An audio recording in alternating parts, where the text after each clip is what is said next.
बेटा सबसे पहले present indefinite tense, present indefinite tense को हम लोग सिंपल प्रेजेंट टेंस के नाम से जानते हैं। गुड। करें कि प्रत्येक वाक्य की अपनी पहचान होती है, यानी कि as the identity of yours. जैसे आपकी पहचान है, आपकी क्या पहचान है? तो your father's name is the identity of you. जैसे एट ए टाइम, इस समय आपकी पहचान आपके पिताजी के नामों से है।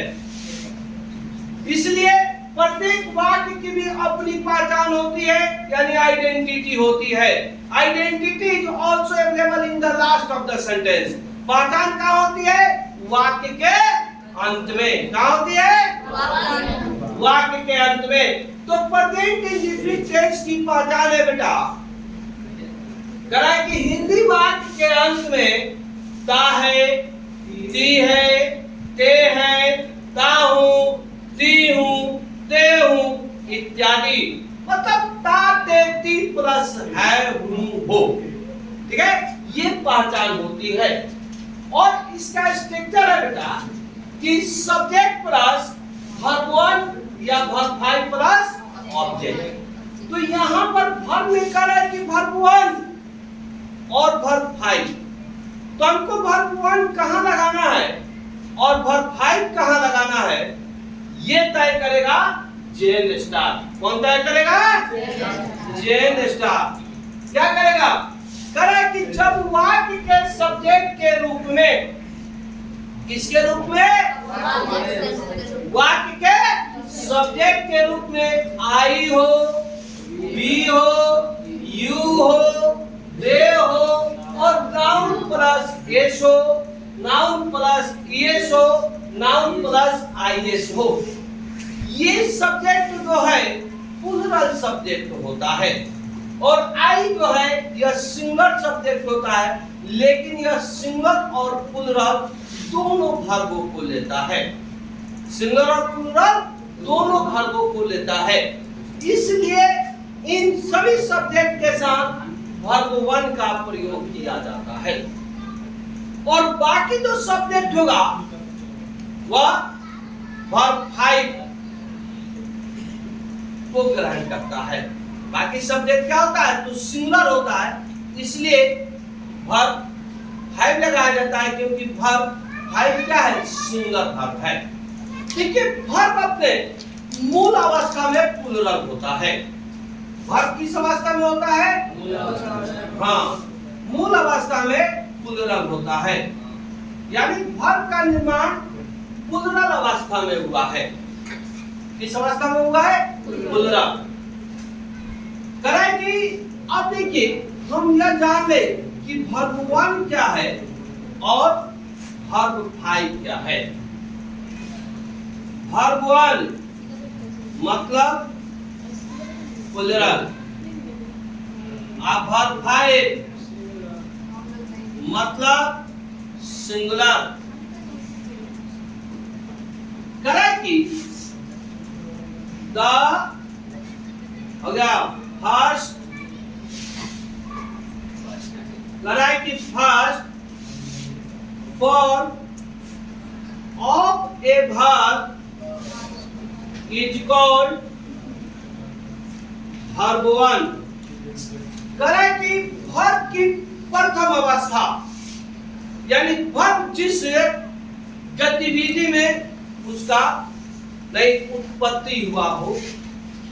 जैसे हम जानते हैं, शुरू से ही जानते हैं कि दो मतलब जाना, कम मतलब आना, सिर्फ मतलब बैठना, राइट मतलब लिखना, ये वर्ब की प्रथम अवस्था है। जैसे गो, कम, प्ले, ये सब वर्ब वन है। लेकिन वर्ब फाइव कौन सा है? कराए कि वर्ब प्लस एस, ईएस और आईएस हो गया। The form of a verb is called verb five, is called verb 5। ये जिस वर्ब के अंत में एस लगा हो, जिस वर्ब के अंत में ईएस लगा हो और जिस वर्ब के अंत में आईएस लगा हो, इसे हम वर्ब 5 के नाम से जानते हैं। यानी प्रत्येक अवस्था में अंत में एस लगा हो, तो ये वर्ब 5 के नाम से जाना जाता है, जिसको सिंगुलर कहा जाता है। जरा जैसे यहाँ पर देखें गो, तो गो में हम लोग क्या लगाते हैं? ईएस। क्यों लगाते हैं? तो अंत में वो है और उसके पहले क्या है? जी है। तो जी क्या है? कॉन्सोनेंट। इसलिए इसमें ईएस लगाकर हम वर्ब को सिंगुलर बनाते हैं, और यही नियम हम नाउन में लगाकर नाउन को प्लूरल बनाते हैं।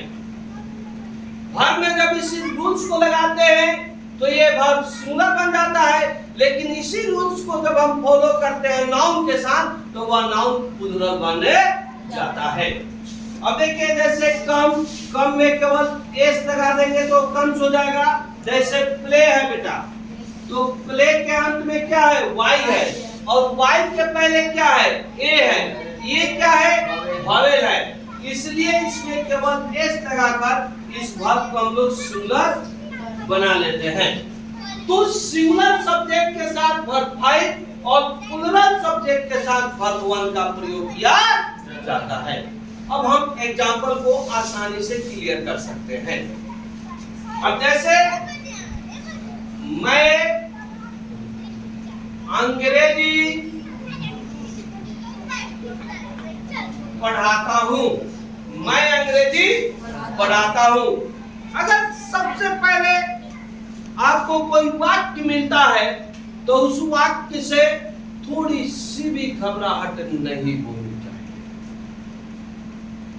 क्यों नहीं होनी चाहिए? क्योंकि सबसे पहले हमें वाक्य की पहचान करनी चाहिए, और वाक्य की पहचान कहाँ होती है? तो वाक्य के अंत में। यानी identity is also available in the last of the sentence, and what is the identity of the any sentence? Then we also belong to the sentence belong to the which tenses. करें कि सबसे पहले जब हम पहचान को देखेंगे बेटा, तो हम समझ जाएंगे कि ये वाक्य किस टेंस का है। तो सबसे पहले इसमें देखते हैं कि वाक्य के अंत में क्या है? तो ता है, ती है, ते है, ताहू, ती हूं, ते हूं इत्यादि हो। इसमें से कोई एक हो तो हम समझ जाएंगे कि यह वाक्य क्या है? तो प्रेजेंट इन गुड।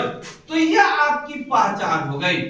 आपने पहचान लिया कि यह वाक्य प्रेजेंट इन डिफिनिट टेंस का है। अब थोड़ी सी हम लोग स्ट्रक्चर को देखेंगे कि स्ट्रक्चर में 3 शब्द है: सब्जेक्ट, वर्ब और हिंदी में भी आपको 3 शब्द ही दिखाई दे रहा है। तो सबसे पहले हम क्या करेंगे? पिकअप कर लेंगे कि कौन शब्द क्या है, कौन शब्द क्या है। ठीक है। अब बेटा देखिए, ये जिसमें ता, ते, ती, तो, ते, तो, जिसमें ता, ते, ती, ते, तो लगा होगा, उसे हम क्या कहते हैं? वर्ब कहते हैं। क्या कहते हैं?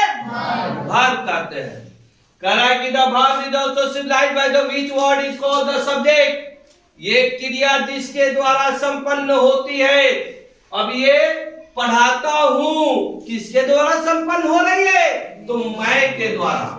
यानी कि the action is also done या finished by the which word is called the subject. यानी क्रिया जिसके द्वारा संपन्न हो उसे सब्जेक्ट के नाम से जानते हैं। तो पढ़ाने का काम कौन कर रहा है? तो मैं। तो मैं क्या हो जाएगा बेटा? जब सब्जेक्ट मिल गया और वर्ब मिल गया तो बचा क्या? सब्जेक्ट। तो यह अंग्रेजी का आ जाएगा ऑब्जेक्ट। तो हमारी स्ट्रक्चर कहती है सबसे पहले कि सब्जेक्ट को लिखिए। सबसे पहले क्या करती है? सब्जेक्ट को लिखे।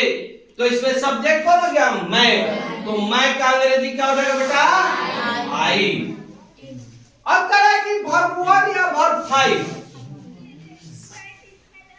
तो यहाँ वर्ब 1 लगाना है या वर्ब 5 लगाना है, यह तय करेगा जेएन स्टार।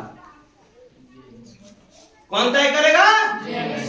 JN star. आपको स्पष्ट रूप से दे दिया गया है कि अगर ये पांचों सब्जेक्ट में से कोई एक सब्जेक्ट होगा तो इसके साथ आपको वर्ब 1 का प्रयोग करना चाहिए। तो यहाँ पढ़ाना, पढ़ाना का अंग्रेजी क्या होता है? टीच। पढ़ाना का अंग्रेजी क्या होता है? टीच। ठीक है, तो ये वर्ब 1 है। यहाँ आपका लाइन क्लियर है, यहाँ रुकने की जरूरत नहीं है। आई टीच क्या? इंग्लिश। हाँ, अब यही बेटा थोड़ी सी समझ लीजिए कि यही अगर कहा दिया जाए कि वह अंग्रेजी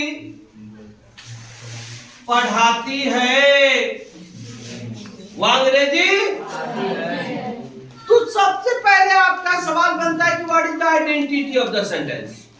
पहली फोकस आपकी जाएगी कि वाक्य की क्या पहचान है, as the identity of you. जैसे आपकी पहचान है वैसे ही वाक्य की पहचान है, और identity is also available in the last of the sentence. पुनः हम उसी सूचना पर जाएंगे, उसी गतिविधियों पर जाएंगे और सबसे पहले हम पहचान करेंगे। करा तो अंत में ताहे तिये ते है ताहू पीहू ते हूं इत्यादि रहे तो इसे प्रेजेंट इंडेफिनिट टेंस में समझा जाता है। तो यह प्रेजेंट इंडेफिनिट टेंस की क्या हो गया बेटा? पहचान। जिसमें ता ते ती तो ते तो लगा रहेगा उसे हम क्या कहते हैं? वर्ब। यह वर्ब हो जाएगा। और पढ़ाने का काम जो किया वो क्या हो जाएगा? सब्जेक्ट हो जाएगा। बाकी जो बचा वो क्या हो जाएगा? ऑब्जेक्ट। अब यहाँ देखिए, वह अंग्रेजी पढ़ाती है, तो वह लड़का है कि लड़की है? तो उसका क्या हो जाएगा? सी। अब उसके बाद कह रहा है कि वर्ब को लीजिए, तो यहाँ पर कह रहा है टीच। जैसे ही हम वर्ब को लेंगे यहाँ पर रुक जाएंगे क्योंकि यहाँ रुकावट है। कह रहा है कि यहाँ वर्ब 1 लेंगे कि वर्ब 5 लेंगे, यह तय करेगा कौन? स्टार। अब देखिए यहाँ पर जो सब्जेक्ट है वह सी है, और यह सी सब्जेक्ट क्या इन पांचों सब्जेक्ट में है? नहीं है। तो आपको यहाँ पर क्या लेना है? वर्ब 5। वर्ब 5 का फॉर्मेट क्या है? तो वर्ब प्लस एसीएस आईएस। तो हम वर्ब का प्रोनाउंस करेंगे, है कि नहीं? पढ़ेंगे इसका उच्चारण क्या हो रहा है। तो अंत में सीएच है, तो इसका उच्चारण हो रहा है टीच, मतलब च उच्चारण हो रहा है। क्या उच्चारण हो रहा है? कठिन च। अच्छा, च। तो इसमें हम लगा देंगे ईएस। आप पढ़े हैं ना, नाउन वाला नियम जो पढ़े हैं वही नियम आपको वर्ब पर भी लेना है। फर्क करता है कि नाउन में एस और ईएस लगाएंगे तो प्लूरल बनाएंगे, अब वर्ब में एस और ईएस लगाएंगे तो सिंगुलर बनाएंगे। गुड। तो अंत में सीएच आया, चॉइस का उच्चारण हुआ, तो इसमें ईएस लगाएंगे। सी टीचे कथी? सी टीचे। समझ में आया? कोई दिक्कत इसमें?